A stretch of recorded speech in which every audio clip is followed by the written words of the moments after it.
जुड़े हुए हैं directly as well as civil staff जो शायद ऑफिस में प्लानिंग कर रहे होंगे, लेटर वगैरह बनाते हैं, सभी को बहुत बहुत कॉम्प्लीमेंट्स, धन्यवाद। और इस कैंप को इतनी बेहतर तरीके से कंसीव करना, प्लान करना, फिर उसको एग्जीक्यूट करना और फाइनली इस लेवल पे पहुंचना, इन सब के लिए but the credit goes to the Kamalnath साहब एंड ऑल ऑफ यू। आप सभी बच्चों ने मिलके इस हिसाब से इस कैंप में पार्टिसिपेट किया है, जो कॉम्पिटिशन हुए, जो ट्रेनिंग हुई, मैंने फोटोग्राफ के थ्रू आपको इसका ग्लिम्स देखा है, देख के बहुत खुशी हुई जिस तरह से कैंप किया गया है। तो आप सभी बच्चों के लिए, सभी कैडेट्स के लिए एक जोरदार तालियां बजाइए इस कैंप में।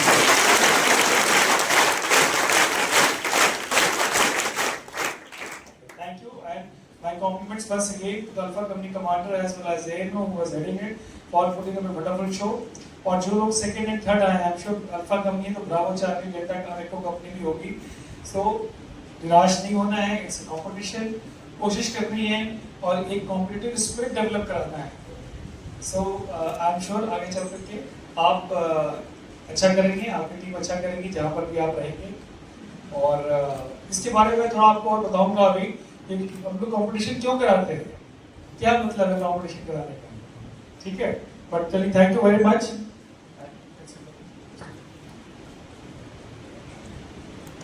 अभी मैं आपके सामने कुछ बताना चाहता हूँ, कोई बहुत खास बात नहीं है बट इम्पोर्टेंट बात है। अभी आप ये बताइए कितने बच्चे हैं जिनका पहला कैंप है, ये फर्स्ट टाइम एनसीसी में आए हैं और ये कैंप किया है। अच्छा, हाथ नीचे। मुझे लगता है करीब 200 बच्चे या 250 बच्चे यहाँ बैठे होंगे। नहीं, मुझे लग रहा है 85% तक बच्चे हैं जो पहला कैंप कर रहे हैं, है ना। और जो पुराने वाले वो ऑलरेडी शेड में होंगे, रेस्ट कर रहे हैं। बट बहुत अच्छी बात है कि आप सब लोग पहला कैंप कर रहे हैं। अच्छा, अब ये बताइए कितने लोग हैं जो इसमें से आपकी ट्रेनिंग करीब करीब आज 9वां दिन है कि सेकंड थर्ड, परसों आपका कैंप खत्म हो जाएगा, आप चले जाएंगे। और आपने हाथ उठाया था, कोई बेटा कहना है आपने? अच्छी, अच्छा कोई बात। तो परसों आपका कैंप खत्म हो जाएगा, तो आप ये समझ सकते हैं कि करीब करीब आज 8वां दिन है कैंप का। और ऑफिशियली देखा जाए तो आपकी ट्रेनिंग आज के बाद तकरीबन खत्म हो गई, कंपटीशन सारे हो गए हैं, गार्ड ऑफ ऑनर मैंने विजिट कर लिया है, बैंड डिस्प्ले हो गया है, तमाम कॉम्पिटिशन्स कंप्लीट हो गए हैं, उसके रिजल्ट आ गया है, अवार्ड सेरेमनी हो गई है। तो ये तकरीबन 8 दिन का बहुत ही इंटेंस, बहुत ही बिजी पीरियड रहा है आप लोगों के लिए, है ना, बच्चों के लिए। मानते हैं बच्चे लोग? कैडेट्स, बच्चे लोग बोलो कैडेट्स, है ना। तो इस चीज को एक वैसे नजरिए से देखना है। मुझे पक्का यकीन है कि इस कैंप करने के बाद जब आप घर जाएंगे, आपके अपने पेरेंट्स, आपके अपने ब्रदर सिस्टर, दोस्त यार फ्रेंड्स, वो बोलेंगे कि यार इस बच्चे में या इस बच्ची में कुछ ना कुछ चेंज हो गया। ये 8 दिन की जो ट्रेनिंग अभी तक आपने की और 2 दिन अभी आप और करेंगे, इस ट्रेनिंग का क्या पर्पस है? इस ट्रेनिंग का पर्पस है कि आपने यूनिटी एंड डिसिप्लिन की भावना को लाना। यूनिटी आप समझते ही हैं, पैट्रियोटिक फीलिंग देश के प्रति, और हम सब मिल करके एक यूनाइटेड तरीके से। आपको पता ही है कि हमारे देश में कितने तरह के लोग रहते हैं, यूनिटी इन डाइवर्सिटी बोलते, अलग अलग रीजन है, अलग लैंग्वेज है, अलग कास्ट है, रिलीजन है, देश जात सब कुछ है, बट हम सभी यूनाइटेड है। क्यों यूनाइटेड है? हम सभी इंडियन, हम सभी भारतीय हैं।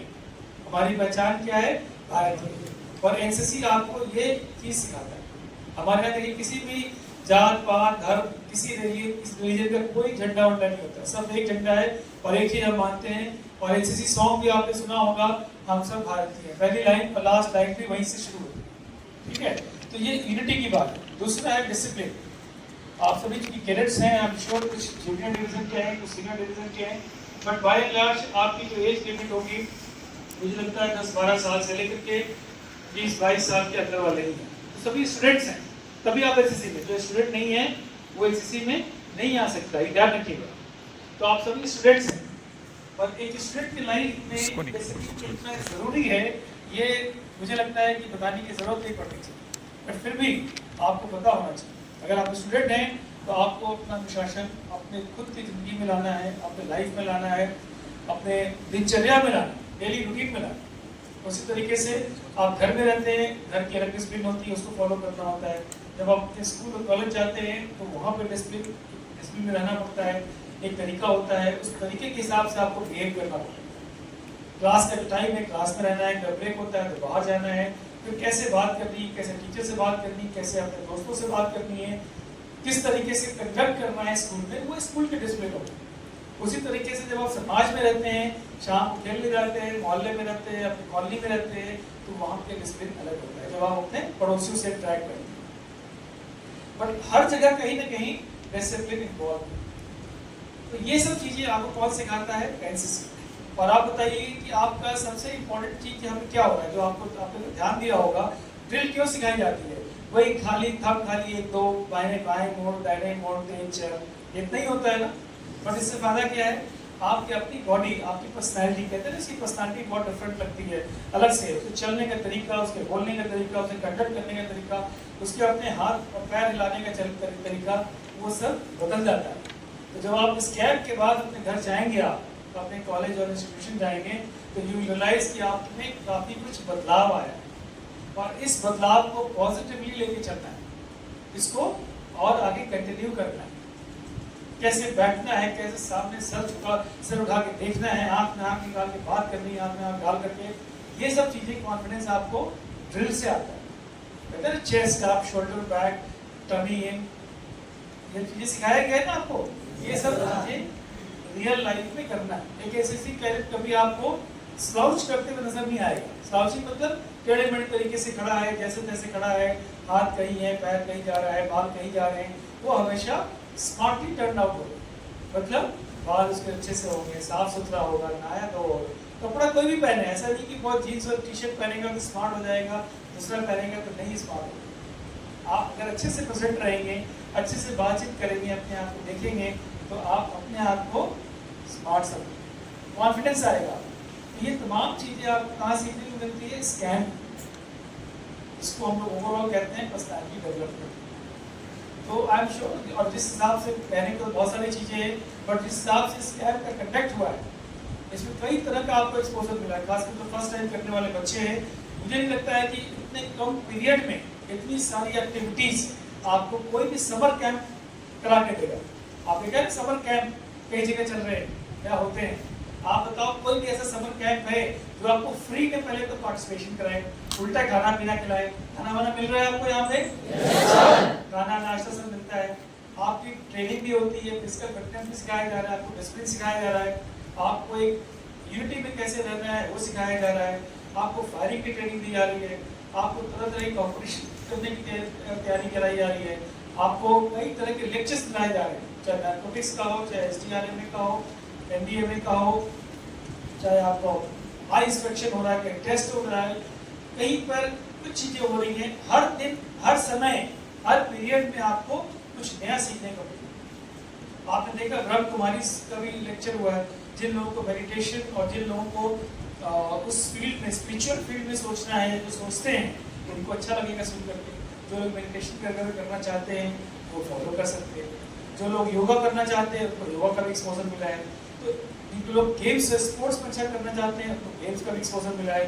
तो ये तमाम चीज़ें आपको इस कैंप में कैप्सूल की तरह, एक इंटर्नशिप की तरह कंप्रेस करके दिया गया है। अब आपके ऊपर है कि 8 दिन जो सीखा है उसको आप आगे वापस जाते हैं, अपनी लाइफ में कितना फॉलो करते हैं और कितना उसको आगे ले जाते हैं। अगर आप इस तरह की चीज़ें अपनी लाइफ में कंटिन्यू करेंगे तो आई एम श्योर आपकी लाइफ बहुत बेहतर होगी और आप अपने आप को एक अच्छा इंसान बना पाते हैं, जो इस समाज में और इस देश में एक जागरूक और समझदार इंसान के तौर पे, नागरिक के तौर पे अच्छा जीवन व्यतीत करें। वो आप अपने लिए भी अच्छा करेंगे, अपने सोसाइटी के लिए भी, अपने देश के लिए भी अच्छा।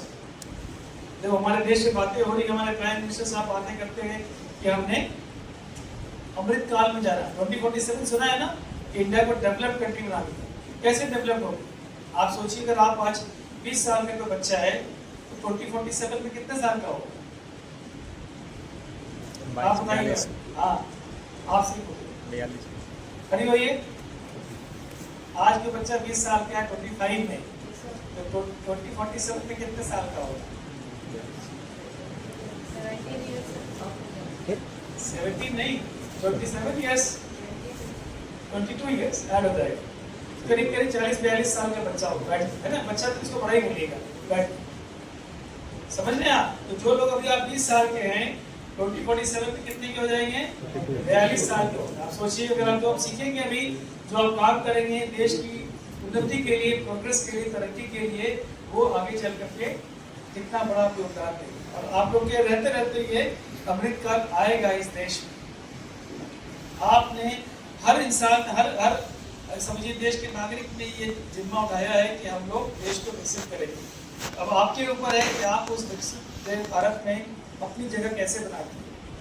आपको नया स्किल सेट सीखना है, अपनी पर्सनैलिटी इंप्रूव करनी है, अपने आप को कॉम्पिटिटिव बनाना है और अच्छा करना। अगर आप अपना टाइम वेस्ट कर देंगे खाली मोबाइल देखने में, इंस्टाग्राम पर रील देखने में, आजकल ओटीटी प्लेटफॉर्म चल रहा है, देखा ही आपने पंचायत का भी नया सीजन आ गया है ना, तो वो सब देखने में करेंगे टाइम वेस्ट, तो आप सोचिए कि कैसे भारत विकसित होगा, कैसे हम कहाँ पहुंचे। मैं नहीं कहता हूँ उसको थोड़ा छोड़ दीजिए, बट थोड़ा सा देखिए, बाकी समय अपनी पढ़ाई लिखाई जो भी आप करना चाहते हैं, कोई अच्छा क्रिकेटर बनना चाहता है क्रिकेटर बनिए, कोई गेम्स खेलना चाहता है उसको अच्छा कीजिए, जो लोग करना चाहते हैं म्यूजिक में या दूसरे हॉबीज हैं जिनके पास तो दूसरा स्किल सेट है वो उसमें कर सकते हैं। आप समझ रहे हैं? अब देखिए आपके बीच में खड़े राहुल ना, कुणाल सिंह सर, कुणाल पीछे मुड़िए आप, ये देखिए ये भैया जो है आपके ये खुद एनसीसी कैडेट है आप, और आज ये अपनी कंपनी चलाते हैं, ये वीडियो ऑडियो ड्रोन सब चीज में एक्सपर्ट है। आपके कैंप का पूरा ये वीडियो बना रहे, मैं आपको बता रहा हूँ बहुत अच्छे कैरेक्टर रहे हैं। अभी इन्होंने फोटोग्राफी में इनके इंटरेस्ट है तो उस चीज को इन्होंने प्रोफेशन बनाया और आज इस चीज को हॉबी को आगे ले जा रहे हैं। इनके साथ कई लोग और जुड़े हुए हैं और इनका बहुत ऊंचा ख्याल, ड्रोन से शूटिंग करना, ये करना, कई कई चीजें बनाना, तो जिनको जिस फील्ड में जाना है वो उस फील्ड में जा सकते हैं। तो ये आपके लिए बहुत बड़ा एक अवसर प्रदान करता है एनसीसी क्या है जो बताना चाहता हूँ। और इसको आज देखिए कॉर्पोरेट वर्ल्ड से अगर लिंक करते हैं आप, आजकल इंटर्नशिप होती है, समर इंटर्नशिप सुना है ना, कॉलेज में बच्चे जाते हैं, ये अपने आप में इंटर्नशिप है जहां आपको नहीं पे करना है, गवर्नमेंट ऑफ इंडिया पे करेगी आपकी यूनिफॉर्म के लिए, आपके खाने पीने के लिए, आपकी ट्रेनिंग के लिए पे करेगी। इसी में जो बच्चे प्राइवेट स्कूल से या प्राइवेट कॉलेज से आए, आपको पता है वहाँ बच्चों को पेमेंट करना है, उनके कॉलेज में पेमेंट करना है सरकार को इस कैंप में हिस्सा लेने का। और मुझे लगता है अच्छा खासा पेमेंट आ रहा है, नहीं आएगा? कितना पेमेंट लगता है? आपको बता दें एक दिन का ट्रेनिंग कॉस्ट कम से कम 10,000 रुपए एक बच्चे के लिए, 10,000 रुपए। तो सोचिए आपको ये कैंप अपने कॉलेज में रहने की वजह से, गवर्नमेंट इंस्टीट्यूशन में पढ़ने की वजह से एक फ्री में प्रोवाइड किया, इसकी वैल्यू होती है, बट इससे बहुत ज़्यादा फायदा है। चलिए अब इसको मैंने बता दिया, आपको मैं लास्ट बात बताना चाहता हूँ। मैं खुद एक एनसीसी कैडेट था और आपकी तरह ही मैंने पटना में 2 CITC कैंप किए, बहुत पहले करीब 40 साल 1984-85। मैं पटना का ही रहने वाला हूँ, पटना से और दूसरे इंटरमीडिएट में था और 11 बिहार डाले तो एनसीसी में डाले। तो यहीं पे मैंने 2 कैंप किया, फिर मैंने आर्मी अटैचमेंट कैंप किया और आज देखिए इसी जगह पे फिर ऑफिसर बन के लेफ्टिनेंट कैप्टन होते हुए अभी मैं ब्रिगेडियर बन गया। तो मैं चाहता हूँ कि आने वाले समय में अगले 30-40 साल में आप में से कोई लड़का या लड़की यहाँ पे ब्रिगेडियर बन के आए और ग्रुप कमांडर है। पॉसिबल ना? जब हमारे बिहार के ही लोग आगे ग्रुप कमांडर बनेंगे तो हमें किसी और स्टेट के ग्रुप कमांडर की जरूरत नहीं आएगी। और हमने वॉलंटियर पोस्ट किया कि नहीं मुझे पटना जाना है, मेरा घर है, नहीं करना, समझ रहे हैं? और जब अगर मैं कर सकता हूँ तो आप सब भी कर सकते हैं, तो इसमें बहुत बड़ी बात है।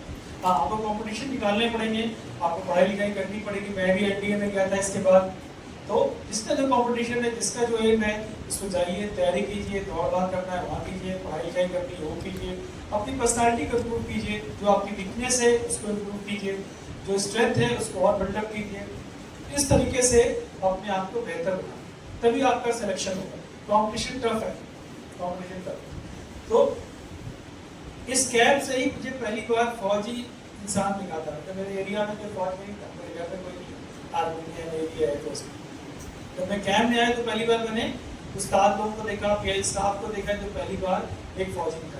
ऑफिसर तो बहुत कभी दिखते थे उससे, मेरे सामने मेरे उसके साथ 1 या 2 बार उसे दिखा। आपको बताना चाह रहा हूँ कि आप लोग लकी हैं कि इस कैंप में आपको आकर के अटेंड करने का मौका मिला। तो ये तमाम बातें हुई। आई एम श्योर कैंप बहुत अच्छा रहा। मेरे compliments once again to CU29 and his entire team of people. And इस कैंप में जितनी वैरायटी जो मैंने देखी है, खासकर जिस हिसाब से इसको प्लान किया गया है, एक बहुत ही अलग तरीके से और बहुत ही कॉम्पिटिटिव तरीके से अलग अलग चीज़ों को एक्सपोजर देने की कोशिश की गई, क्योंकि ये CU5 की स्पेशल बात होगी। आई एम श्योर जो दूसरे यूनिट के यहाँ पे PI स्टाफ या जो है CO ऑफिसर्स तो नहीं है, बट वो भी इसको फॉलो करेंगे, जो इसमें अच्छी चीज़ें हैं वो उसको इनकॉर्पोरेट कर सकते हैं। अभी लास्ट में किसी बच्चे को कोई मेजर प्रॉब्लम आपको बता दें, अभी बारिश भी हो रही है, गर्मी भी आप सबको पता ही है। अभी हम लोग AC में बैठे हैं तो पता नहीं चल रहा है, बट बाहर बहुत उमस है, पसीना बहुत आ रहा है और दिल भी घबराता है, क्योंकि गर्मी में रहना भी मुश्किल है। घर वाला सुख नहीं है आपको, न वैसे बेड है, न वैसे गद्दा है, न वैसे AC है यहाँ, है ना। तो आप सब लोग को कठिनाई तो हो रही होगी, ठीक है। तो मैं इस बात को मानता हूँ, बट आपको जैसे मैंने बताया कि ये एक इंटर्नशिप है। और किस चीज़ की इंटर्नशिप है? Military life. अगर आपने कितने लोग हैं जो आर्मी या नेवी या एयरफोर्स ज्वाइन करना चाहते हैं? करीब करीब 80% लोग हैं जो आप आर्मी, नेवी या airforce as an officer, as a Agniveer, जैसे भी आप ज्वाइन करना चाहते हैं, है ना। आपके दिल में ललक ऐसा करना है, यूनिफॉर्म पहनना है, तो आप ये समझिए कि यही लाइफ आपकी आगे भी होगी, ऐसी लाइफ हो। बट इसमें थोड़ा सा सुधार क्या होगा, ये अभी ऐसे कैडेट है, जैसे जैसे देश तो तरक्की करेगा वैसे वैसे आपकी लाइफ स्टाइल भी तरक्की करेगी। जब हम लोगों ने कैंप किया था, मुझे याद है, जो आपने टेंट पिचिंग कंपटीशन किया है, हम लोग को वैसे ही टेंट में रहना पड़ता था, और टेंट की क्वालिटी भी खराब थी, बड़े टाइम के टेंट आ गए। खुद ही टेंट लगाना, खुद ही स्नेक टेंट खोदना, और फिर रात में बारिश हो रही तो पानी भी टेंट के अंदर आ गया और हम लोग उसमें सो देते हैं। ग्राउंड शीट आपने सर देखा नहीं होगा, अभी मिलता है ग्राउंड शीट, खाली ग्राउंड शीट सो देते, गद्दा नहीं था और पक्की जमीन भी नहीं थी, जो अभी आपने देखा होगा शेड में लगा।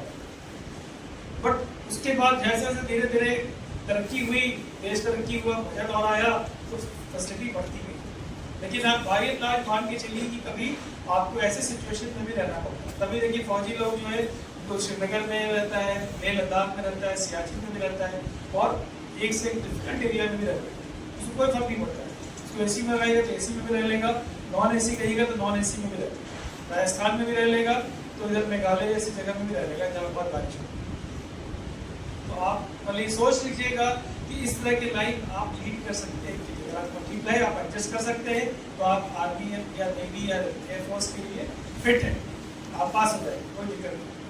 मैं भी जब NDA में गया था तो यही कैंप की लाइफ को याद कर रहा था। तो मैंने कैंप में 2 कैंप कर लिए, मुझे कुछ नहीं हुआ, तो मैं NDA की तरीके से देखना है कि आपकी अचीवमेंट है। जैसे लोग एवरेस्ट जाते हैं, देखा है ना आपने, एवरेस्ट जाते हैं तो थक जाते हैं और तो आराम नहीं करने का मिलता है, लेकिन एक खुशी होती है कि मैंने एवरेस्ट क्लाइंब किया। जो लोग मैराथन दौड़ते हैं 20, 22, 25 किलोमीटर, 50 किलोमीटर, 40 किलोमीटर, वो कैसे दौड़ते हैं? उनको भी वो भी थकते हैं, पसीना निकलता है, मेहनत लगती है ना। लेकिन उनको ये सेटिस्फैक्शन होता है कि मैंने लाइफ में कुछ ऐसा अचीव किया है जो बाकी लोगों ने नहीं किया। तो ये कैंप करने के बाद आपके दिल में वैसी वाली फीलिंग होगी कि जो आप कैंप आपने किया है वो कई बच्चे, कई लड़के लड़कियां नहीं कर पाए तो सिविल में रहे। इस बात का आपको गर्व और गौरव होना चाहिए। तो ये मैं लास्ट बात आपको बताना चाह रहा था, सॉल्व फ्रॉम माय साइड। आप बताइए किसी बच्चे का कोई प्रॉब्लम बताइए, खाना पीना सब ठीक मिल रहा है? Yes sir. उधर भाई बच्चे लोग पीछे, यस सर। आवाज कम नहीं रखी, कोई दिक्कत तो नहीं? No sir. कोई आपको परेशान तो नहीं करता है? No sir. बस लास्ट बात ये है कि कैंप खत्म होने वाला है, डिसिप्लिन मेंटेन कीजिएगा, अनुशासन जो बताया गया है अनुशासन मेंटेन कीजिएगा। जाने के समय मैं नहीं चाहता हूँ कि कोई मेरे पास शिकायत आए कि कैंप के बच्चे आए थे 29 बिहार बटालियन के और वो बाथरूम का शीशा तोड़ के चले गए, बाथरूम की कुंडी तोड़ के चले गए। होता है ऐसा, बिहार है, हर चीज हो सकता है ना। और मैं भी यही करने वाला हूँ, मुझे पता है। कोई लोग नल होता है ना, कल जो बोलते हैं बाथरूम में, वो तोड़ के चले जाते हैं। कुछ लोग पंखे पे लटक के पंखा नीचे कर देते हैं, कुछ लोग बल्ब तोड़ देते हैं, कुछ लोग होल्डर तोड़ देते हैं। आई डोंट नो क्यों तोड़ते हैं, बट तोड़ देते हैं। ऐसा नहीं करना, हर जगह कैमरा लगा हुआ है, मेरा स्टाफ है, जो भी बच्चा ऐसा करता पाया जाएगा उसको एनसीसी से रेस्ट्रिक्ट करेगा। और खाली एनसीसी से नहीं, आपके पेरेंट्स को बुला के बताया जाएगा, आपके प्रिंसिपल को बुला के बताया जाएगा, आपसे भरपाई तो लिया ही जाएगा और ये इंश्योर किया जाएगा कि आपके कैरेक्टर सर्टिफिकेट में आपको इंडिसिप्लिन करके लगाएगा, ताकि आप फ्यूचर में कभी भी किसी भी मिलिट्री स्टैंडर्ड को ज्वाइन नहीं कर सकते। ध्यान रखिए, खासकर वार्निंग है, जो बदमाश बच्चे लड़के या लड़कियाँ दोनों ही आजकल बदमाश हो सकते हैं, समझ रहे हैं? तो यहाँ पे ऐसा कोई काम नहीं करना है इसकी वजह से आपको या आपका भविष्य खराब हो जाए, या आपके स्कूल कॉलेज या आपके पेरेंट्स को बहुत ही निंदा सहनी पड़ेगी। अच्छे से रहिए, अच्छे से कैंप हुआ है, इज्जत से जाइए, अपना डिस्पर्सल लीजिए, ट्रेनिंग करके जा रहे हैं, अच्छी चीज़ें सीख के जा रहे हैं। तो यहाँ पे तोड़ फोड़ और रिस्ट्रिक्टिव माइंडसेट से विदा नहीं लेना है, खुशी खुशी जाना है, समझ रहे हैं? Thank you and all the best.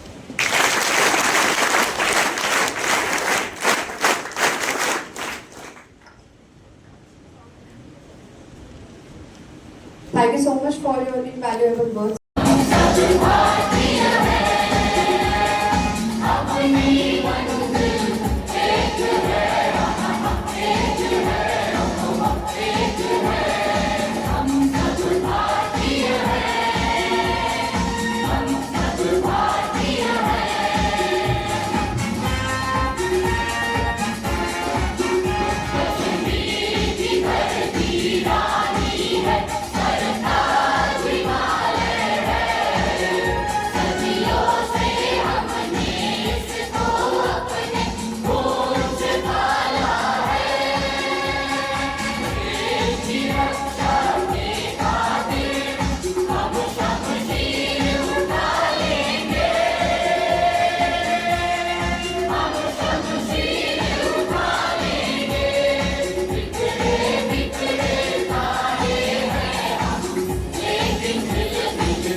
Now I request all to please move for height.